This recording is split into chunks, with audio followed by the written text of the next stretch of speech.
Alright guys, welcome back to another Mask Elemental video. Peter here, and we're gonna get into this calling top 8 from Tokyo that just happened actually with the world premiere weekend of Part of the Misfill. This is gonna be some sealed action of Part of the Misfill, something that is pretty cool. We got, I'm gonna be honest with you, I don't want to butcher this guy's name. But a player from Japan, actually, which is pretty cool to see because it kind of just launched in Japan. I actually don't know if a lot of these players have been playing Flesh and Blood for a long time, for like a little bit before this event, or this is like one of the first events they are playing in. But it is really cool to see like a lot of the people, a lot of like the Japanese players like coming into the game and just like actually doing well as well. And then we have, you know, one of the NA goats, Michael Feng on the right. I heard that he had like a nosebleed going into this top 8. So like when you see him, he has like a he has like the towel in his nose, like plugging his nose. But you know, agreed to be on camera, and you know it's all cool. But we're looking at some like new versus Enigma, which like looking at like a lot of these, looking at a decent amount of like the cards of the set and a lot of opinions that some people have had. A lot of the time it's been that it's kind of like a triangle format in this this limited sense, right? A lot of people are saying that Enigma is the natural predator of New. New is pretty good into New is pretty good into the Ninja, and the Ninja is pretty good in Zen, and then Zen's really good into Enigma. And it actually is pretty good. I kind of like that a little bit. That is kind of like a triangle, but like I heard that both of them are like you can win the matchup, right? Like it's you can definitely win the matchup no matter like what you're playing against. But that is like the general consensus is like the triangle. Also, as you'll see, Michael will probably look at that book a little bit of times because like a really interesting thing is like in day 2 of this, like all the cards had to be in Japanese because I don't know why it had to be in Japanese, but I know that it was all in Japanese. And people were like, it was a little bit weird, I won't lie, that you could like, because it's not a, it kind of makes sense because all the like Pro Tour stuff has been in English, right? Like you draft in English and all of that. So to expect like, you know, this is being held in Japan. This is like the world premiere for Japan. Obviously the cards aren't going to be in English, but it does, you know, for the people that don't speak the language, right? It's pretty hard. But it's also the same thing when you think about going to like these Pro Tours and like these Europeans or like these people from other countries come in and they have to view it in English, but it might not be their native language, you know. So I kind of understand. I think it's perfectly fine, especially because like the world premiere basically in another country. It's perfectly fine. Also, they give like these little like handbooks out to people like that were that looked really cool like the entire weekend. I was like, I kept seeing people like pull it out, and like it had like all the translations from Japanese to, you know, English, and I thought that was actually really cool. I was hoping some people would like, I was hoping people would bring some back for me that I knew that were going. So hopefully. So he banishes, I think that card is just a ward, is like just a ward 1, and then he mills another 2 ward 1s. He used that, I think it's called Viper Strike. I don't know what the names of these cards are, I just know what they do. It's like one cost gets +3, and then you get another like one of those ephemeral.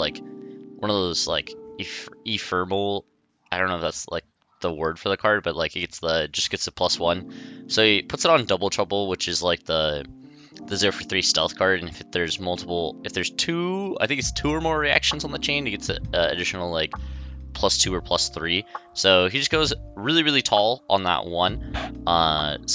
So Michael is going to take 8 damage going down to 12 here. He's going to start off with a Droplet. Droplet's a 0 for 2, but if you've played a blue card, it gets +2, so it's a 0 for 4 a blue, which is actually quite strong. He had that at Arsenal, which is pretty interesting. but he did get to play a ward. He got to play a ward of those ward cards last turn because that. I don't know what the other one is called, but the thing that died allows you to, I think, play a ward card at instant speed. So you got to play the other one at instant speed because I don't think that thing is an instant, unless I'm mistaken. But he plays Pathwell Traveled that gives go again to this, so it's going to take 4 here from the new side, and then it's going to turn into a Chi. Then you can pitch that Chi to Enigma and make another Spectral Shield token and give it a +1 counter. I have heard that the Enigma ability is the best ability currently in Limited. I mean, it's quite strong, right? Like, anytime you pitch a Chi, you basically gain a life and attack for 2 with Go Again, which is, you know, quite good. Enigma seems pretty interesting. I actually heard, I forgot, somebody on Twitter said that it was like Enigma was the first deck that was like a girl math deck that like you just like I don't think the math is good at all on the deck, but like so randomly just like win the game eventually, which is like so funny to think about is that like it can be considered like not the best math deck because we went from Heavy Hitters Limited, which was straight math, right? It was just one of those, you know, bigger numbers, better turn cycles, wins the game, right? And now I feel like we're going into this set to where not every character has like really good math behind it. Like assassin math is terrible, I'll say. I mean, like 2 for 1 with Go Again to give something +1 and Go Again is not like the best right in return. For a weapon, like Enigma's weapon doesn't even work unless you have additional things going for it. Zen's weapon is like not bad. It's like 2 for 2, and then your countering tiger gets +1. So it's like a 2 resources for 3 with Go Again, which is like not the worst rate of return, but also not good. So it's pretty interesting that the weapons aren't good in this set versus like last set the weapons were pretty good. Like Mandible Claw is obviously one of the pretty goated, but and also there's not a lot of huge attacks in this set. I think Michael does have one of them in his hand here. He's thinking really hard on this decision. Ryosuke. Okay, so he has another Pathwell Traveled here, so he's just gonna give it additional Go Again, and have a Chi. Just wants it to. Yeah, he wants it just to be a Chi, I believe, to put on the bottom of his library. Here, but he's already used Enigma ability as well, so it is pretty interesting. But he blocked with the 2 equipment here. They both are Battle Worn 1s, and then... Oh, okay, yeah, so this is one of the big attacks. Like, basically the only big attack in this limited set is the Battle Fort Bastion. So it's going to be a 3 for 6 is the yellow one. But if it defends, you prevent the next 1 damage, which doesn't matter here. But it's just going to be a 3 for 6 coming in, which is pretty good. There's not a lot of these. This was all in Heavy Hitters format. Like, there was just a ton of, like, 3 for 6s, 2 for 6s, and stuff like that. But this set is a whole bunch of, you know, kind of like smaller attacks, like, things with interesting abilities. I think, like, having a set like this right after a set that was kind of, I wouldn't say boring, but it was, like, more math-centric, versus now this is more, like, ability-centric, right? So, definitely a little bit different.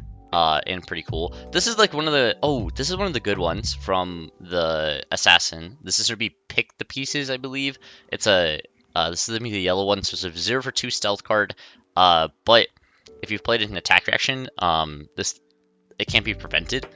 The damage that this deals can't be prevented. So, which is incredibly good against Enigma because most of the cards in the deck want to be these ward cards that, you know, prevent the next spell at all. So.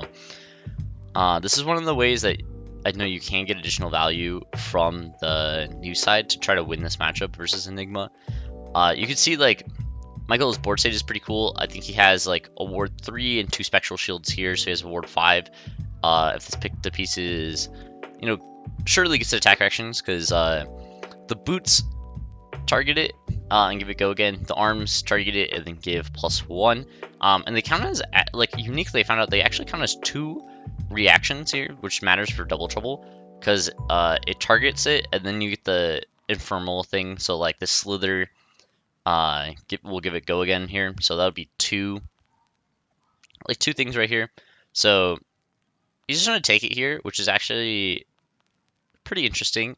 He takes it, just gonna take the full 3 damage here, and then there's gonna be a weapon swing for 1.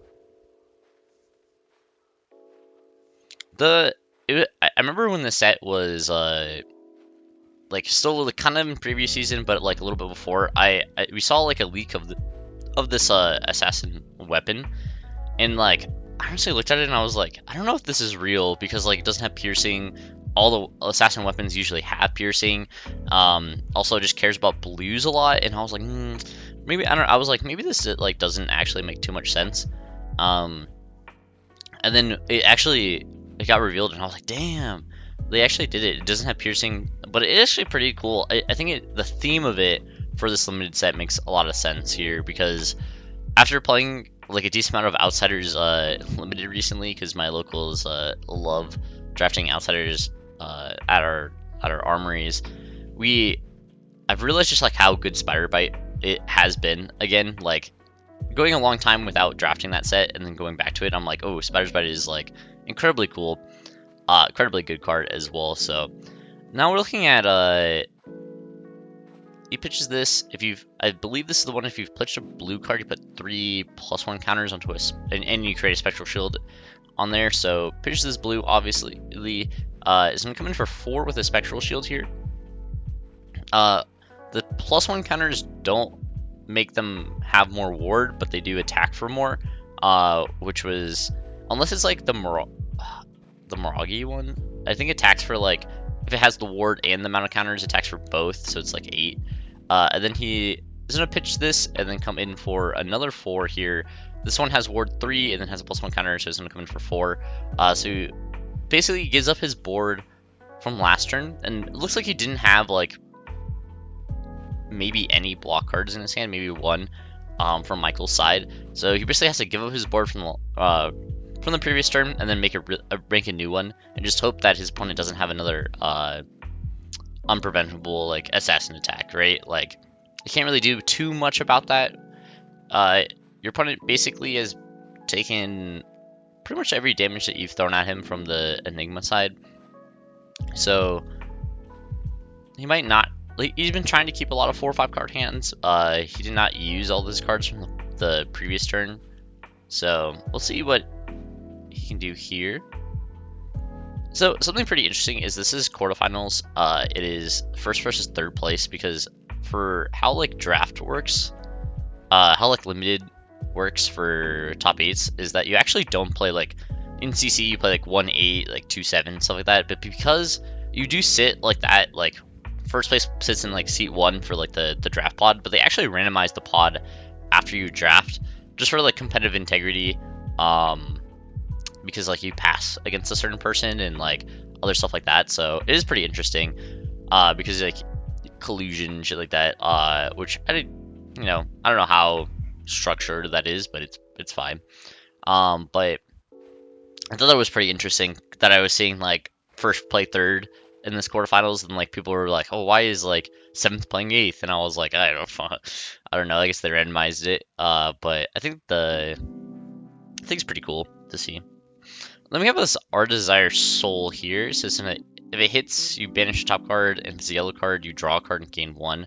This one is like, if the red one, if you banish a red, and the blue ones, if you banish a blue, which is pretty interesting in drawing a card. That is pretty unique to a lot of these new assassin cards. Will definitely give a little bit of a bump to both new and the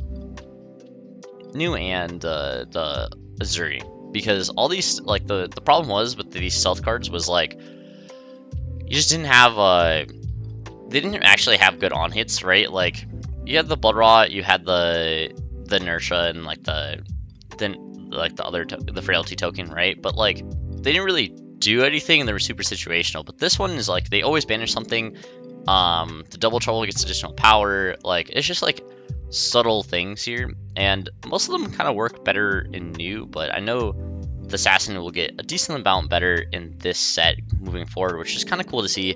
I always thought the assassin was like a class that always needed more cards because it just came out late into the game, didn't have a lot of cards for it, basically could only play one style. So pretty happy that we get to see a little bit more here. So he did flip up this Aqua Seeing Shell, which is going to be his helmet. It can block 1, and then when you turn it face up, you can draw a card if you pay 3. And then at the start of your turn, you destroy it. So he has to block 1 here sometime during this turn. Let's see, it looks like he wants to block with 1 card and this shell here. Let's see if he does or not.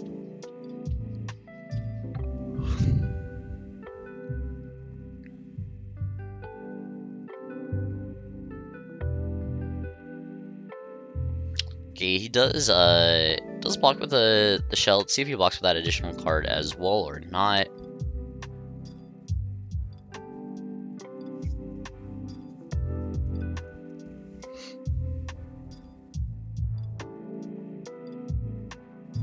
Surely your opponent has a Gogan card of some kind here if you just gonna start with this assassin.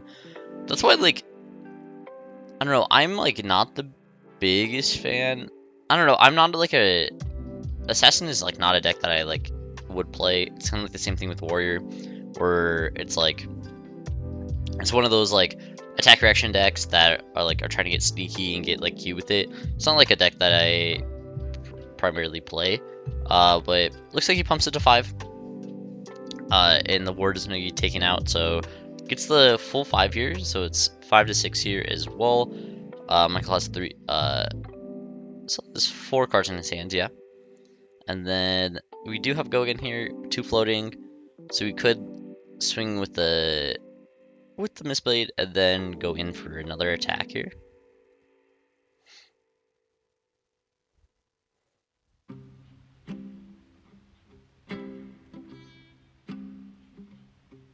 If he does swing the weapon here, I would have rather seen him swing the weapon first this turn. Okay, so he doesn't. Yeah, I was like, if he ends up just like swinging the weapon here, I would have rather seen him swing the weapon first and then come in with the assassin attack, just because you can threaten the first spectral shield and then not give up your entire turn.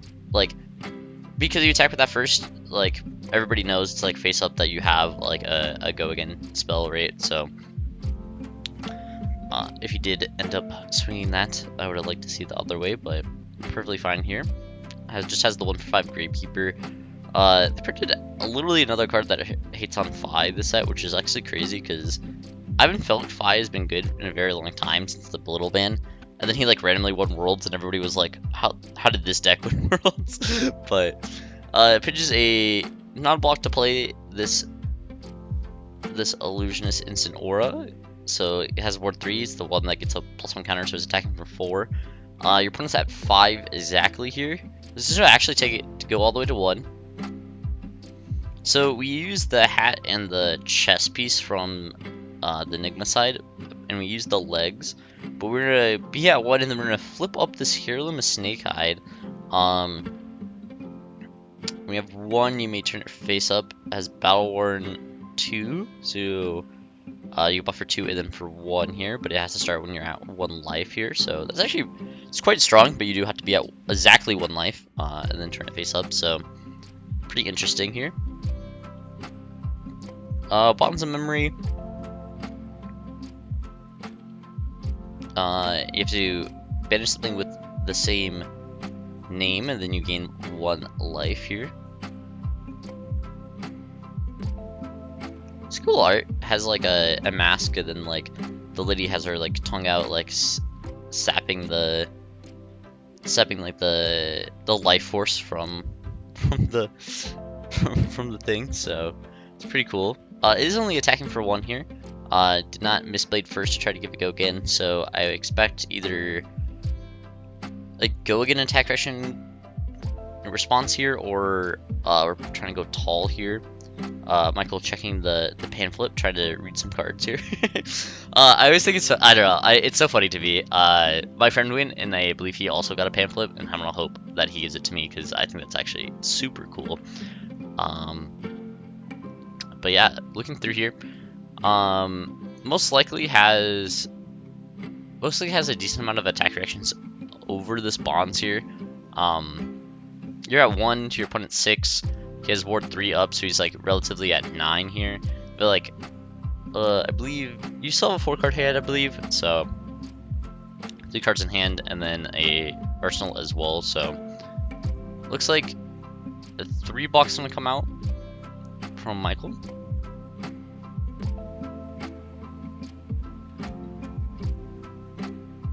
Box 3 here, and then we're gonna have a. This is the one that just gains a life, and then it transcends. So as you go back up to 2, into a chi. Okay, it's not pitching the chi to use hero ability. Instead, he is going to. This is the one if you transcend, something gets +3 or +5. But it's the yellow one's just only get +4, and then he has another slither, which is gonna give +2, and then the thing's gonna give it +1 as well. So it's gonna come over 3 for 8 here. Yeah, 1 + 4, so 5, 7, 8. Yep. And the venomous bite, which is I think is really the cool one. Venomous bite is yellow is +3, red is +4 basically. So box 3 also has the ward 3 up in here.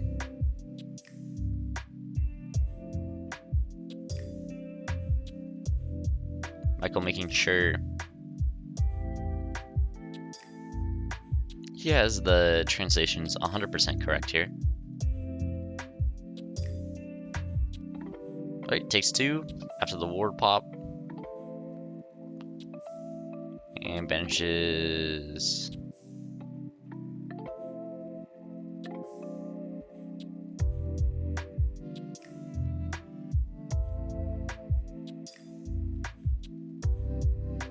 Banishes another. Dude, he has a lot of the same.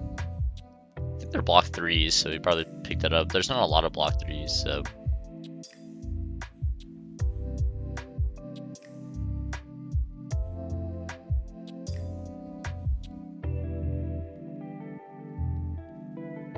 So gains another 1.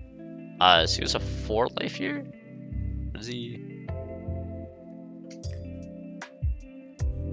Huh, I don't know. I guess he goes with 4. He's gonna pitch another card, make it another ward here, and then it's just an arsenal.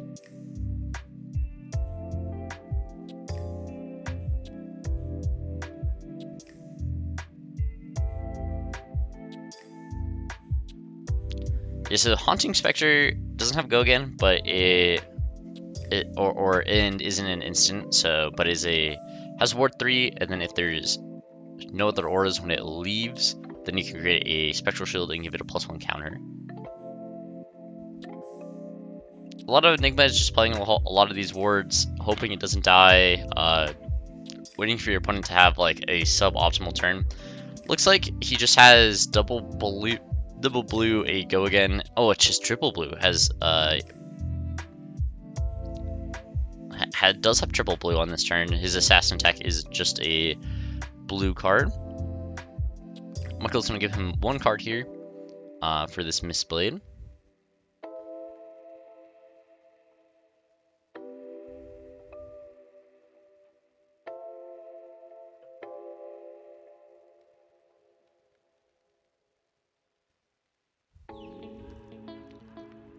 Mistblade for additional 1 here. Let's see if Michael blocks here or not. Wonder if he has, because this is the arm slot that he still has cloaked, right? So it could be another preventable 1. I don't really know what all the cloaked ones are. Oh, so he's just gonna give it -1. But he hasn't played another blue card, so it doesn't transcend, so it just gives -1.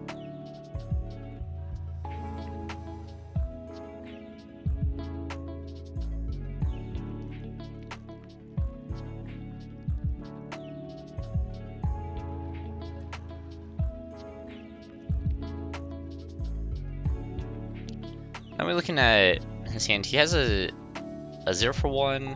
Okay, so this is gonna be Nimble Strike here. So this would be 4. It doesn't have go again here, but it is just gonna be a 1 for 4. I actually loved how they keep bringing back like old like draft commons, like Nimblism and then Nimble Strike here. Actually, I think it's like quite good. I think Nimblism is good both in the Assassin and in the Ninja deck too. So the Strike is also quite good as well to have like a go again card as well that has natural go again. It's pretty cool. I actually like them. I like seeing the old cards come back. I know like not Wounded Bull, but Wounded Strike, I believe. It's just a 0 for 4, like block 3. Like people are saying that like that's one of the best cards in the set, and I'm just like, oh, it's just a random, generic 0 for 4 that blocks 3, doesn't do anything else, and people really seem to like it. So.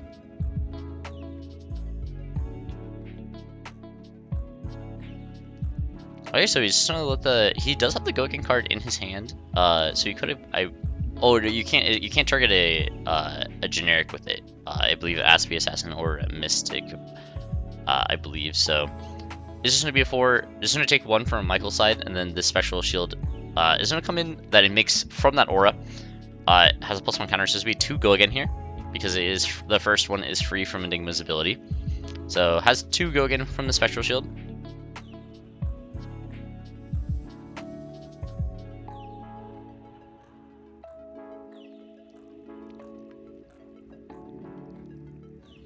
He's gonna pitch, turn this face up, give it another counter, so it's gonna go over by 1.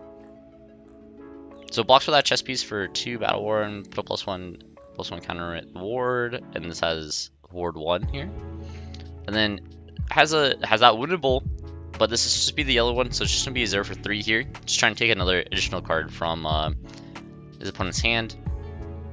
So the arm has ward 1, and the special shield has ward, and then he still has that arsenal here, so it can prevent probably those Mistblades when they come in here. So we have gotten a decent amount of turns, and we've banished a decent amount of cards from Michael's turn. So that I don't know how good his like new ability is, because it looks like he's banished a lot of like yellows and a couple of reds from Michael's side here. New's ability is like pretty interesting, but I don't know how good it is in like a limited sense, because not all of the blues are actually good in limited, besides like the super big payoff ones. Looks like he's blocking this for 3 here, and then just has some ward. So let's see. We do know that he has the hiss, which is going to be the +2 on it, and to give it go again here. See if Michael has a reaction. There's only 1 defensive reaction in this set here, so block for 4, and so banish the top card. It's gonna be a chi here. So okay, so we're at the chi pitch cycle.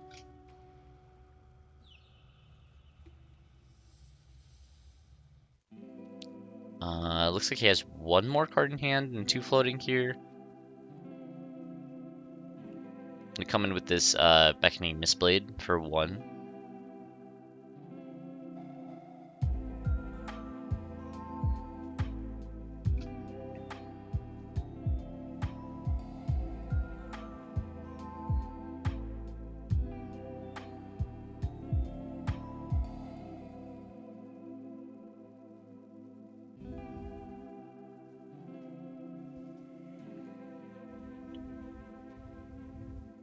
Alright, Michael's gonna go to 1 here after taking that Mistblade. Looks like we do have the blue attack. This is gonna be for 2 here. This is not floating, so it can't make it a 3.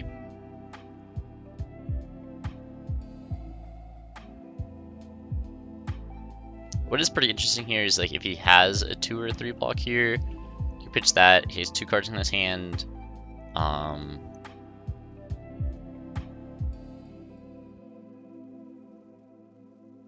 Yeah, blocks.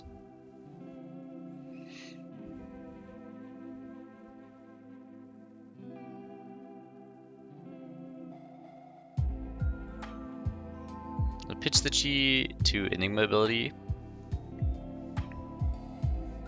at the end. Oh, yeah. Okay, so he's gonna pitch the chi to Enigma ability on his opponent's turn, and then swing for 2 with go again. Something he can do is just recycle all these chi cards over and over and over again.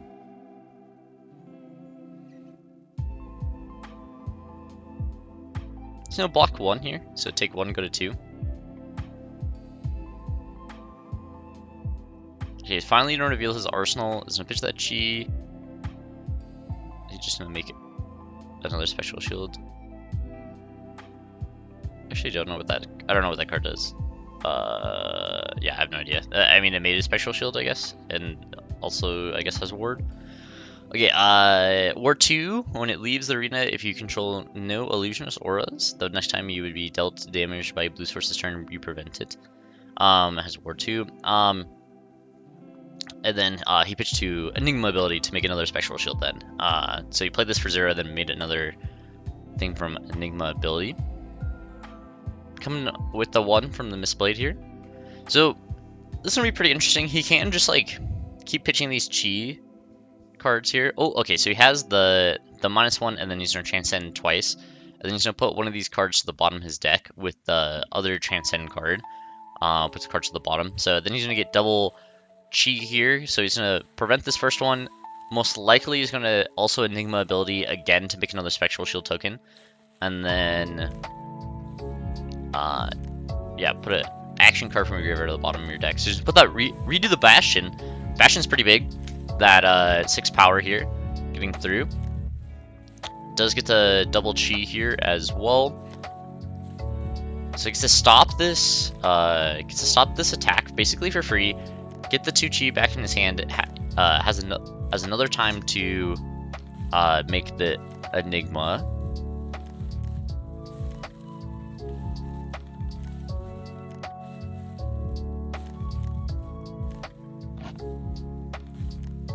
Okay, he's gonna let that one hit, so it's gonna prevent the 1. Then we finally have this blue attack here, just a 0 for 1. Does have 1 card left in his hand. Can have a additional attack reaction to give it additional +1 on the arms here, so it can come in for 2. But we do have prevent. We have a prevent 1 ward and prevent 2 on the field currently from Enigma. We have 1 card in hand, though. The worst case would be in another one of those Venom Strikes. He's gonna block. Can't tell if that blocks for 3 or for 2 here, but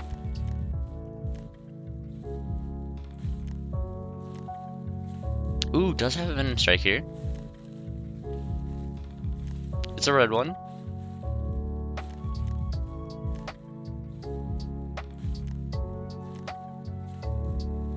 So you can pump this to 6 here. So puts this to 5, and then he can use the arms to put this to 6.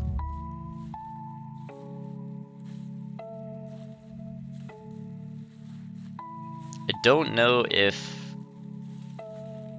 this aura blocks 2 or 3.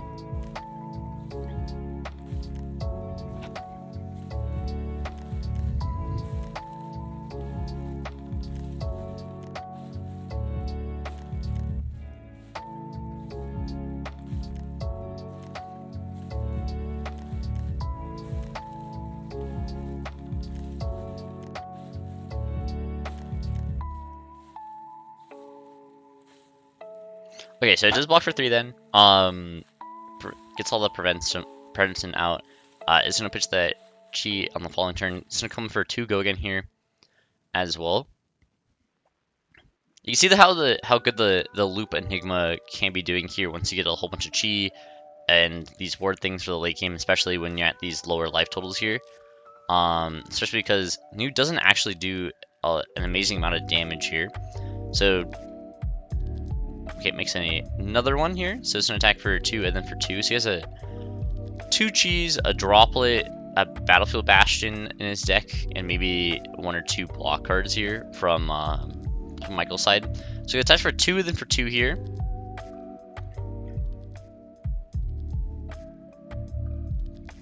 Opponent has to give another card, and he just has 2 cards in his hand.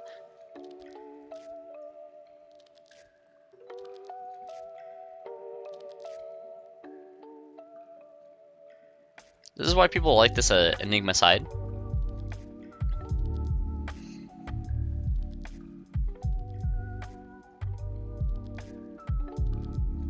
Okay, he has about like 6 cards left in his library. So the new side has about maybe a little bit more.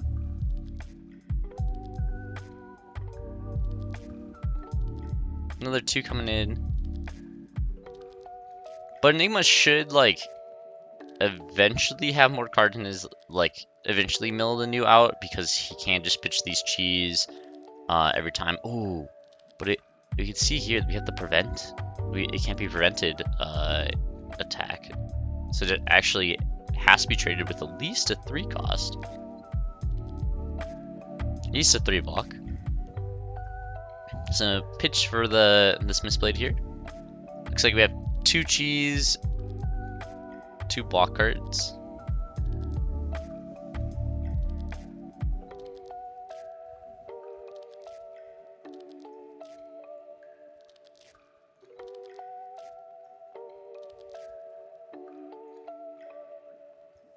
Michael thinking, see what he can.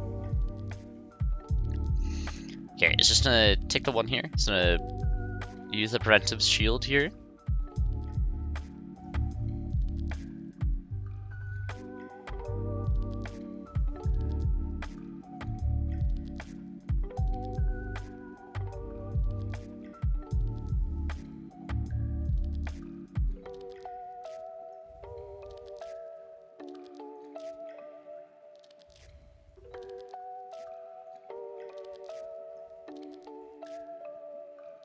Probably has like 3 turns left to blocks.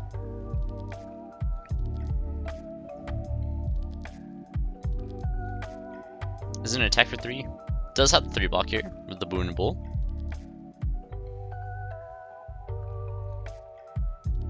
Okay, he's gonna pitch the Chi, make a spectral shield.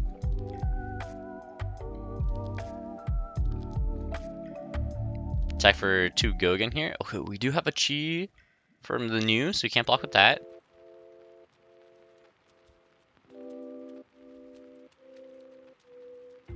This is block for 2 on this one, and then to be able to pitch for another 2 here.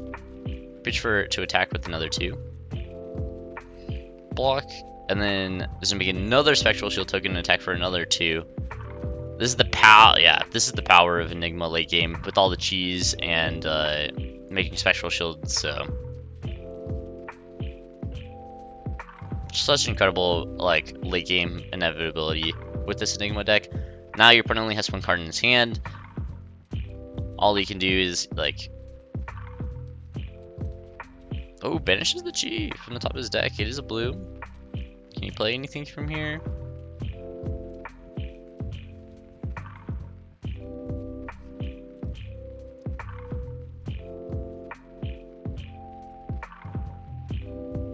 Could make a spectral shield token, so you can block.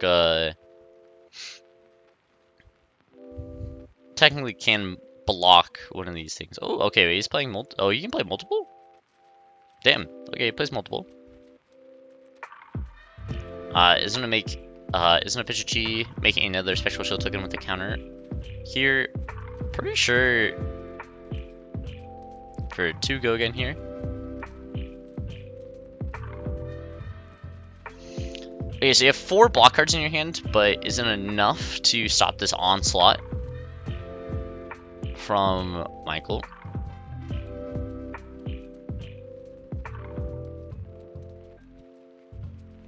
Blocks here, attacks for another one. This is going to be a blue droplet as well, so you can attack with all these other spectral shields again.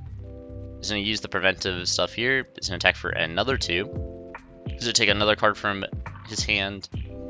Attacks for another 2 here. Takes another card from his hand. Has 1 card left. And it's going to be that Bastion for 6. I'm Michael Feng takes the quarterfinal match against Ryosuke. I hope I said that correctly. In the Quarterfinals quarterfinals here. Alright, I'll see you guys in the semifinals here. Peace.